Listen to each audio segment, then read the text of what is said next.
Hello everyone, कैसे हो?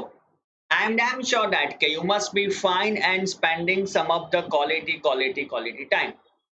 Before I start something, मेरे साथ एक ही चीज बोले and that is let's crack 10 CBSE with India's largest and a most popular online learning platform being called or considered as an academy. Guys, I am Alok Shah. I have done my mechanical engineering and MBA. Last 15 साल से मैं education field में हूँ guys और जब मैं 10th class में था तो I can say that I score 100 out of 100 in my mathematics and we can say that 99 out of 100 in my science. ये मेरा 10th का स्कोर था। I can tell you that as an author I have written 16 books और पिछले 15 सालों से मैं observe कर रहा हूँ बच्चों को। ऑब्जर्व कर रहा हूँ इनका मतलब है कि यार 10th में कैसे बोर्ड की प्रिपरेशन करते हैं। अक्टूबर, नवंबर, दिसंबर, जनवरी जब ये टाइम आ जाता है तो कैसे पेपर लिखना चाहिए और क्या करना चाहिए। बट आज का जो ये वीडियो है ना, यहाँ पे मैं एक बहुत ही इंपॉर्टेंट टॉपिक हाईलाइट करने वाला हूँ, क्योंकि बहुत सारे बच्चे हमेशा मुझे बोलते रहते थे लास्ट पहले तो 1 डेढ़ महीने से कि सर इस बार हमारी एग्जाम्स कब होगी। क्या हमारी बोर्ड एग्जाम 20 फरवरी के आसपास होने वाली है, यानी फरवरी मार्च में हमारी एग्जाम होगी, या तो इस बार हमारी एग्जाम मई में पोस्टपोन होगी। This is a major dilemma. और बच्चे को ये भी डाउट होगा, ये डाउट हो रहा है कि सर मैं प्रिपरेशन कैसे करूं। So guys, as of now I can tell you that कि CBSE is not at all in a favor of postponing an examination. As of now, अगर आज की सिचुएशन में देखूं तो सीबीएसई एग्जामिनेशन पोस्टपोन करने की बात नहीं कर रही है। ऑलरेडी आपको पता है कि 30% सिलेबस रिडक्शन आपका हो चुका है। 30% सिलेबस रिडक्शन आपका हो चुका है, यानी हर एक चैप्टर में से आप बोल सकते हो कि कोई ना कोई टॉपिक या तो सिलेबस कहीं ना कहीं आप बोल सकते हो कि शॉर्ट आउट हो गए हैं या तो निकल गए। बट ऐसा मत सोचो कि हमारी एग्जाम पोस्टपोन होगी। अभी हमें यही मानना है कि एवरी ईयर के हिसाब से ही इस बार बोर्ड की एग्जामिनेशन होगी। और एज ऑफ नाउ तो यही मान के चलो कि बोर्ड की एग्जाम ऑफलाइन ही होगी, बिकॉज़ ये सिचुएशन अभी कंट्रोल में आ रही है। ये सब मेरे assumptions है, आप बोल सकते हो। But yes, I can tell you that कि नाउ यही मान के चलो कि बोर्ड की एग्जाम ऑफलाइन मोड पे ही होगी, बिकॉज़ इतने ज़्यादा लोगों की ऑनलाइन एग्जाम देना ये इतना टफ है। और ऑफलाइन में पूरे प्रिकॉशंस के साथ ये सब चीज़ होने वाली है, जो आज की सिचुएशन देख के हम लोगों को लग रहा है। तो नंबर 1, जो 30% सिलेबस रिडक्शन है, अगर कंडीशन सेम नहीं हुई तो देयर मे बी चांसेस थोड़ा ज़्यादा सिलेबस रिड्यूस हो सकता है। But as of now we can say that कि we are not in a favour, यानी CBSE is not in a favour of postponing an examination. तो एज़ ऑफ नाउ यही मान के चलो कि भैया फरवरी में ही हमारी एग्जाम होने वाली है और हमें उसी हिसाब से प्रिपरेशन करनी है। नंबर 2, सर क्या एग्जाम में सिर्फ एमसीक्यू आने वाले हैं? Answer is no guys. जो सीबीएसई ने लेटेस्ट पेपर स्टाइल दी है उस हिसाब से ही आपका सिलेबस आएगा और इस हिसाब से ही आपका स्टफ आएगा, right. So make sure that के एग्जाम में जो नॉर्मल स्ट्रक्चर सीबीएसई का था वो ही फॉलो रहने वाला है। ठीक है, तो अभी मैं यही मान के चलता हूं कि एज पर द स्केड्यूल के हिसाब से ही हमारी एग्जाम होने वाली है। अब हमारा डाउट ये भी होगा कि सर अगर ये हालत रही तो हम लोगों को ये कंफ्यूजन में कैसे प्रिपेयर करना है, राइट गाइस। आपका सबका डाउट होगा कि सर ये सिचुएशन में हाउ डू वी प्रिपेयर। तो देखो गाइस, पहली चीज, कुछ भी करके 15 नवंबर से आपको पेपर राइटिंग शुरू कर देना है।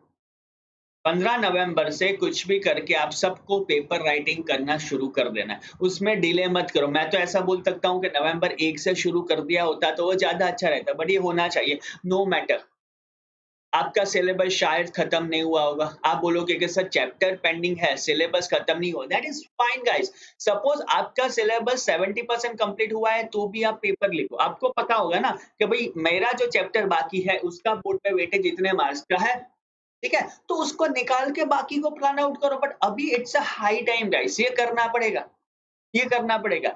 एज़ पर माय नॉलेज और एज़ पर मेरा एक्सपीरियंस, जैसे मेरे भी बोर्ड में 100 में से 100 मैथ्स में, 99 साइंस में थे। तो इस बार मैं इतना बोल सकता हूँ कि एनसीईआरटी हो या कोई भी बोर्ड हो, शायद पेपर थोड़े ईज़ी निकलेंगे और मैक्सिमम पेपर कवर होंगे टेक्स्ट बुक में से।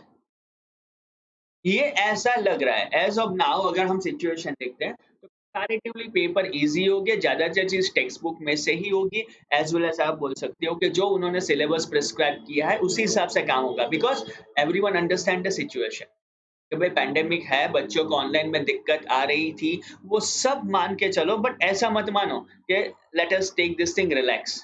रिलैक्स मत रहो, रिलैक्स मत रहो, राइट? तो मेक श्योर दैट कि एनसीईआरटी में से ही ज्यादातर क्वेश्चन आएंगे, इजी होगा, क्वेश्चन टेक्स्ट बुक में से ही आएंगे। नंबर टू, बोर्ड के पास्ट पेपर लिखे या ना लिखे, देखो गाइस, ये करने की जरूरत है। 2012 से लेके 2020, 2012 से लेके 2020 तक के हर एक पेपर्स आपको लिखने हैं, और वो भी ऐसे प्रिपेयर करो कि पहले पूरे पढ़ लो पेपर को। ऐसा नहीं है कि मैं लिखूं और फिर 100 में से 40 मार्क्स है, 80 में से 30 मार्क्स है, नहीं गाइस। पहले एक बार पूरे पेपर को रेफर करो, ठीक है? रेफर करने के बाद उसको राइट डाउन करो। This is absolutely fine, but guys ये करना पड़ेगा, राइट? तो अगेन ये चीज ध्यान रखो। तीसरी चीज, अभी अगर आपकी पढ़ाई शुरू नहीं हुई है, देयर में भी चांसेस के कुछ बच्चों ने, आपको भी पता है ना कि सर बोर्ड जैसा पढ़ाई तो शुरू हो गई है, बट प्रॉब्लम ये रहा है कि बोर्ड जितना सीरियसनेस नहीं आ रहा। तो प्लीज थोड़े सीरियस हो जाओ और अपना एक डिटेल टाइम टेबल बना के इनको फॉलो कीजिए, right? For example I I can tell you that के PYQ वर्क ऑन करना शुरू कर दो, राइट? प्लस आप बोल सकते हो कि दिन में एक एक पेपर तो लिखना ही चाहिए। आप बोल सकते हो कि 1 पेपर पर डे। ये कैप्सूल हमारे लिए बहुत ही ज्यादा जरूरी है गाइस, ठीक है? मैं मेरी भी बात करता हूँ ना, तो आप बोल सकते हो कि मैंने भी 1 नवंबर से पेपर लिखना शुरू कर दिया था। मैं ऐसे पेपर लिखता था कि सपोज एक एग्जांपल दे रहा हूँ, 1 नवंबर को मैं क्या करता था, एक डेट देता, सपोज अभी मैं 10th में हूँ, तो मैं 1 नवंबर को CBSE 2019 का पेपर पूरा रेफर करूंगा, यानी आप बोल सकते हो कि पूरा स्टडी करूंगा, ठीक है? और फिर 2 नवंबर को 2.5 घंटे बैठ के ये CBSE 2019 का पेपर पूरा राइट करूंगा। ये मैंने ले लिया मैथ्स, ठीक है? फिर 3 नवंबर को कोई एक पेपर लिखा लो, इसको रेफर करो, और 4 नवंबर को ये पेपर लिख लो, राइट? अब आपका डाउट हो गया कि सर कितने पेपर लिखना है मैथ्स के? आप बोल सकते हो 100 पेपर मैंने लिखे थे। आज मैं आपको बोलूंगा कि मिनिमम आपको 50+ मैथ्स के पेपर लिखने चाहिए। बहुत जरूरी है गाइस। RD शर्मा करते हो, RS अग्रवाल करते हो, इससे ज्यादा अगर आप ये लिखोगे तो this is more advisable. When it comes to the science, आप बोल सकते हो कि आपको लिखने हैं एटलीस्ट 20+ पेपर। इंग्लिश और SS, again I can tell you that के 15+ पेपर। ये जो है, this is basically the minimum number guys. तो ये है मिनिमम नंबर जो कहीं ना कहीं आप लोगों को ध्यान रखना पड़ेगा, and that makes your work much much more easier guys, ठीक है? दूसरी और चीज कि देखो, अनअकैडमी लर्निंग ऐप पे, अनअकैडमी लर्निंग ऐप के आप सीधा बोल सकते हो कि हम लोग कहीं ना कहीं बहुत सारे पेपर डिस्कशन या अच्छे अच्छे सेशंस करने वाले हैं। तो अगर आपने ये ऐप डाउनलोड नहीं की है तो आप डाउनलोड कर सकते हो, जो iOS और एंड्रॉयड दोनों मोड पे अवेलेबल है, जहाँ पे आपको बहुत ही सारे फ्री लाइव क्लासेस मिलेंगे। You will get a benefit of so many live classes. Additionally आप बोल सकते हो कि will get an benefit of our plus platform. Plus platform देखा जाए तो सबसे अच्छा और सबसे ज़रूरी कोर्स है, जहाँ पे हम बहुत सारे पास ईयर्स के क्वेश्चंस भी डिस्कस करते हैं। हर एक टॉपिक सिस्टमैटिक वे से होता है, और आप जो चाहे वो फैकल्टी से पढ़ सकते हो। देखो, मैथ्स में, साइंस में आपका सबसे बड़ा प्रॉब्लम होता है डाउट्स, कि कैसे डाउट्स को टैकल करें या हैंडल करें। नाउ सी, कैसे बच्चा डाउट पूछता है, कैसे हम उसको सॉल्व करते हैं। ये बेनिफिट कहीं ना कहीं आपको मिलेगा प्लस प्लेटफॉर्म में। और अब तो हम सीधा लॉन्च ये भी किया हुआ है, दैट इज आप बोल सकते हो कि आइकॉनिक सब्सक्रिप्शन।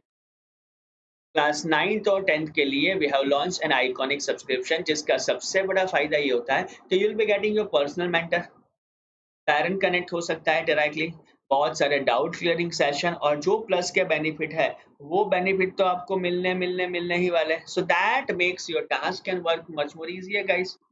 क्लास 9th में प्लस और आइकॉनिक सब्सक्रिप्शन आप ले सकते हो। आप 9th में हो, 10th में हो, 11th में हो, 12th में हो, ठीक है? The 6 months of iconic subscription cost you 17,000, 12 महीना, 18 महीना, 24th महीना, और अगर आप ये कोड यूज करते हो that is Alok 1। Yes guys, भूलना मत, मेरा सब्सक्रिप्शन कोड है ALOK आलोक 1। सो 6 महीने का सब्सक्रिप्शन कॉस्ट यू 15,300, 12 महीने का subscription cost you 25,200, 18 months and 24 months का सब्सक्रिप्शन गाइस। ठीक है, अगेन अगर आप प्लस सब्सक्रिप्शन लेते हो तो उसकी भी कंप्लीट डिटेल है कि 1 महीने का सब्सक्रिप्शन दैट कॉस्ट यू 2700, 6 महीने का, 12 महीने का, and guys don't forget to use this subscription code that is ALOK आलोक 1। तो ये मेरा सब्सक्रिप्शन कोड है गाइस। एंड अगेन आज के वीडियो में इतना ही कि बॉस, हम यही मान के चलेंगे कि 20 फरवरी से हमारी बोर्ड की एग्जाम्स आने वाली है और हमें प्रिपरेशन करना है। अगर एग्जाम लेट जाती है ना तो मैं बोलूंगा कि हमारा बैड लक है, क्यों, छुट्टियां कम हो जाएगी। तो मान के चलो कि एज पर द स्केड्यूल हमें एग्जाम्स के लिए प्रिपेयर रहना है। थोड़ी दिक्कत गाइस आएगी, आई डू अंडरस्टैंड दैट कि थोड़ी दिक्कत आएगी, but I am damn sure that कि हम लोग जीतेंगे। अगर हम मेहनत करेंगे, अपने आप पे भरोसा और कॉन्फिडेंस रखेंगे ना, तो no one can you can shed and wash it, right. So guys, आज के वीडियो में इतना ही। Keep liking us, keep subscribing us, and I can tell you that you people are such an amazing people. All the very best.